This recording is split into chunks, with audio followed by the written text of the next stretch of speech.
भजन 85 का एक बार आप पढ़ दीजिए इसको। तूने अपनी प्रजा के अधर्म को क्षमा किया है।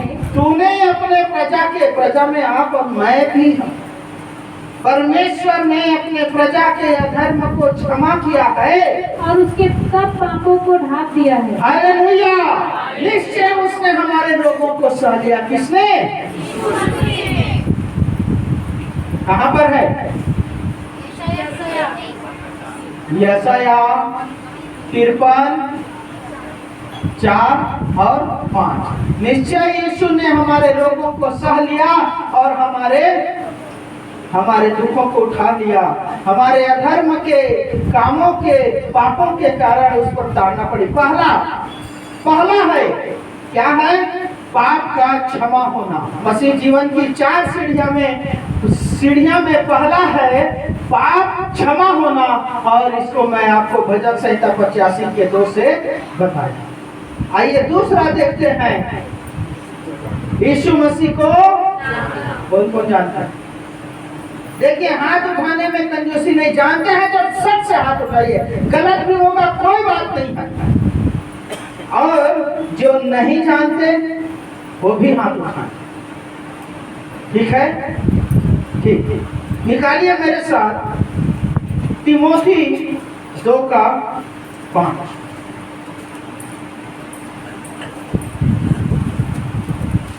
क्योंकि परमेश्वर एक ही है।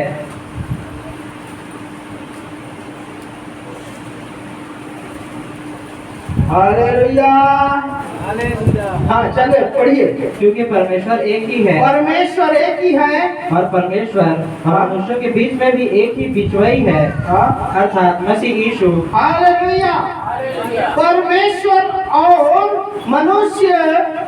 मनुष्य को परमेश्वर से मिलाने वाला कौन है? एक ही व्यक्ति है, उसका नाम। तो यीशु को जानते हैं कि नहीं जानते बाबा? Hallelujah, hallelujah. कि नहीं जानते अभी भी? यीशु मसीह कौन था? बैगा तो आएगा। यीशु के नाम से उधर मंत्र फूंकते थे, पास्टर था, शंका हो जाता। Hallelujah, hallelujah. आनंद गए थे, प्रार्थना किए 3 महिलाओं के लिए। बाहर निकल रहे थे तो मेरी पत्नी को सुनने में आया, एक जन बोलते यीशु के नाम से चंगाई तो मिलते लेकिन आशीष नहीं मिली। हालेलुया। आ रहे थे गाड़ी में तो चर्चा कर रहे, आशीष नहीं मिलेगा यीशु के नाम से। काबर नहीं मिले? 1 हफ्ता जाबे, दुख पर ही जाबे, ओकर बाद में 1 साल तक गोल, फिर दुख पर ही जाबे, फिर गोल। थकाई मिली, चंगाई मिली, क्या आशीष मिली? हालेलुया। बीमार पड़ी तके रोवत दीदी, कका, भैया, पास्टर, ये वो। हालेलुया।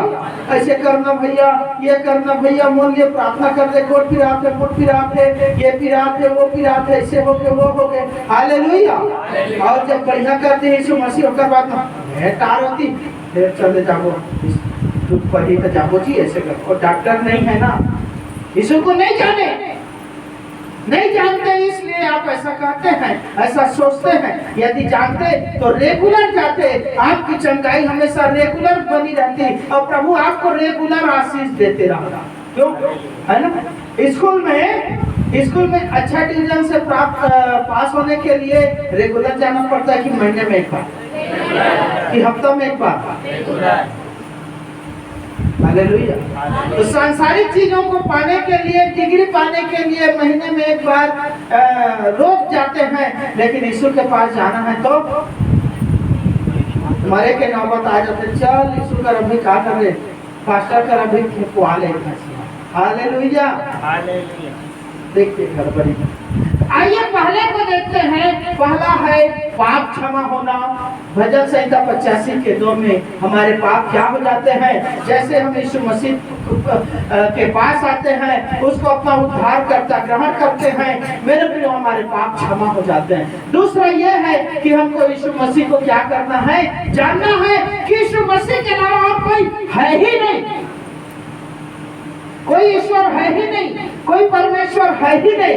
यीशु मसीह ही एकमात्र परमेश्वर है, उद्धार करता है, स्वामी है। यीशु मसीह मनुष्य को परमेश्वर से मिलाने वाला वो कड़ी है या बिछुई। इसको हमने देखा तिमोथी 2:5। ठीक है, मेन जो है ना ये वाला है, इसमें मैं आ रहा हूँ। तीसरा आपको निकालिए, दुष्ट पर जय पाना। दुष्ट पर जय पाना अर्थात शैतान पर जय पाना। इफिसियों 6:16।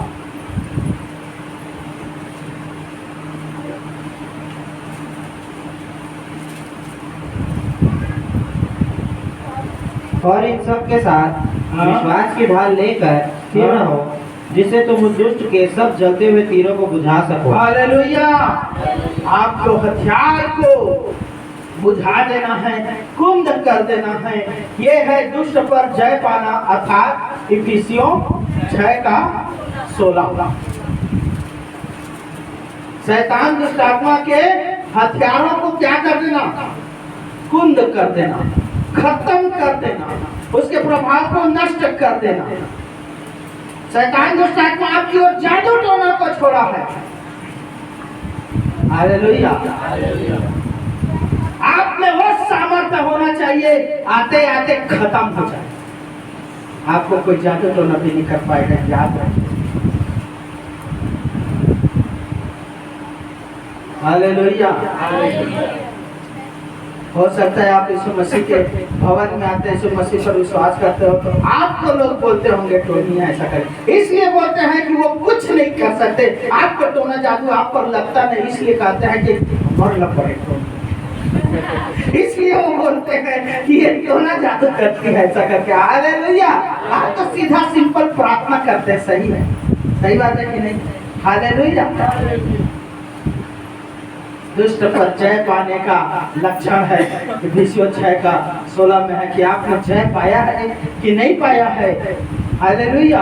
अभी भी आपको जादू टोना लग जाता है तो समझिए आपने शैतान पर जय नहीं पाया।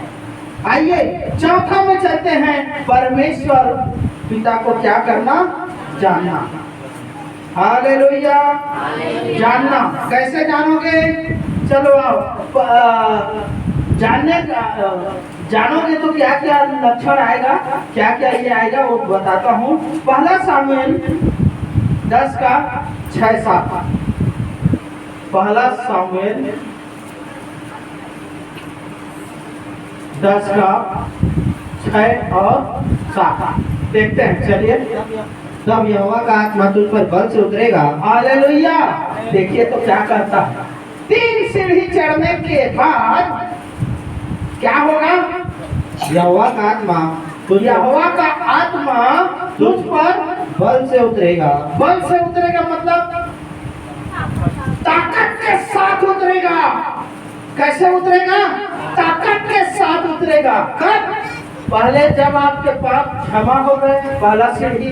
दूसरा, आपने यीशु मसीह को जान लिया। तीसरा, आपने जय पा लिया। तब यहोवा का आत्मा तुझ पर बल से उतरेगा और तो उनके साथ होकर नबूवत करने लगेगा। हालेलुया। प्रभु की बातों को बोलने बताने लग जाएगा। और तू परिवर्तित होकर और तू बदल कर। हालेलुया। हालेलुया। क्या हो जाएगा? बदल कर। परिवर्तित हो जाना मतलब बदल जाना। परिवर्तित होकर और ये मनुष्य हो जाएगा, दूसरे टाइप का व्यक्ति बन जाएगा। हालेलुया। बने हैं दूसरा व्यक्ति, दूसरे टाइप का कि नहीं बने? हालेलुया। अंदर में टटोलिए अपने आप। गाली देना छोड़े, शराब पीना छोड़े, अपने पति अपने पत्नी को मारपीट करना, गाली देना छोड़े। बदला जीवन, चाल चलन को बदले, देखने ताकने को बदले, उठने बैठने को बदले। कि अभी भी उन्हीं फालतू लोगों के साथ में, ताश खेलने वालों के साथ में, गांजा पीने वालों के साथ में, शराब पीने वालों के साथ में अभी भी दोस्ती आ रही है। तब तो नहीं बदले, परिवर्तन नहीं आया है, कुछ भी नहीं आया आपके जीवन में। यीशु मसीह पर विश्वास करने का आप सिर्फ ढोंग करते हैं। हुआ कि नहीं हुआ? जीवन बदला कि नहीं बदला? जीवन तो परिवर्तित होकर और ही मनुष्य हो जाएगा। वो लोग कहेंगे अरे यार ये तो साधु हो गए। हालेलुया। पहले पिए अघूरी सी, हालेलुया, अब क्या हो गया? साधु हो गए। ज्यादा होगा कंझासी आएगा तो ईसाई बन गए। जब आपको बोलेगा ना धर्म बदल दिया, ईसाई बन गए, आज समझ जाना कि आप परिवर्तित। हालेलुया। लोगों की जुबान बदल जाएगी मेरे प्रियो। देखिए तो और क्या होगा? हाँ, साथ में क्या कहता है? तो परिवर्तित होकर और ही मनुष्य मतलब दूसरे टाइप का व्यक्ति बन जाएगा। और जब ये चिन्ह तुझे दिखाई पड़ेंगे, और जब ये चिन्ह तुझे दिखाई पड़ेंगे, तब जो काम करने का अवसर तुझे मिलेगा, जब चौथी सीढ़ी में चढ़ेगा, तब जो काम तुझे परमेश्वर देगा उसमें लग जाना। उसमें क्या हो जाना? हालेलुया। लगे हैं कि नहीं लगे? लगे हैं कि नहीं लगे हैं? जो परमेश्वर हो गए ना, जो काम परमेश्वर देगा उसमें तू लग जाना। और क्योंकि परमेश्वर तेरे संग रहेगा। हालेलुया। ये बहुत बड़ी बात है बाबा। परमेश्वर आपके संग रहेगा। और ये जो लक्षण क्या है, जो चिन्ह तुझमें दिखाई देंगे, क्या क्या चिन्ह दिखाई देगा मालूम है आपको? जानेंगे कि हो गया टाइम?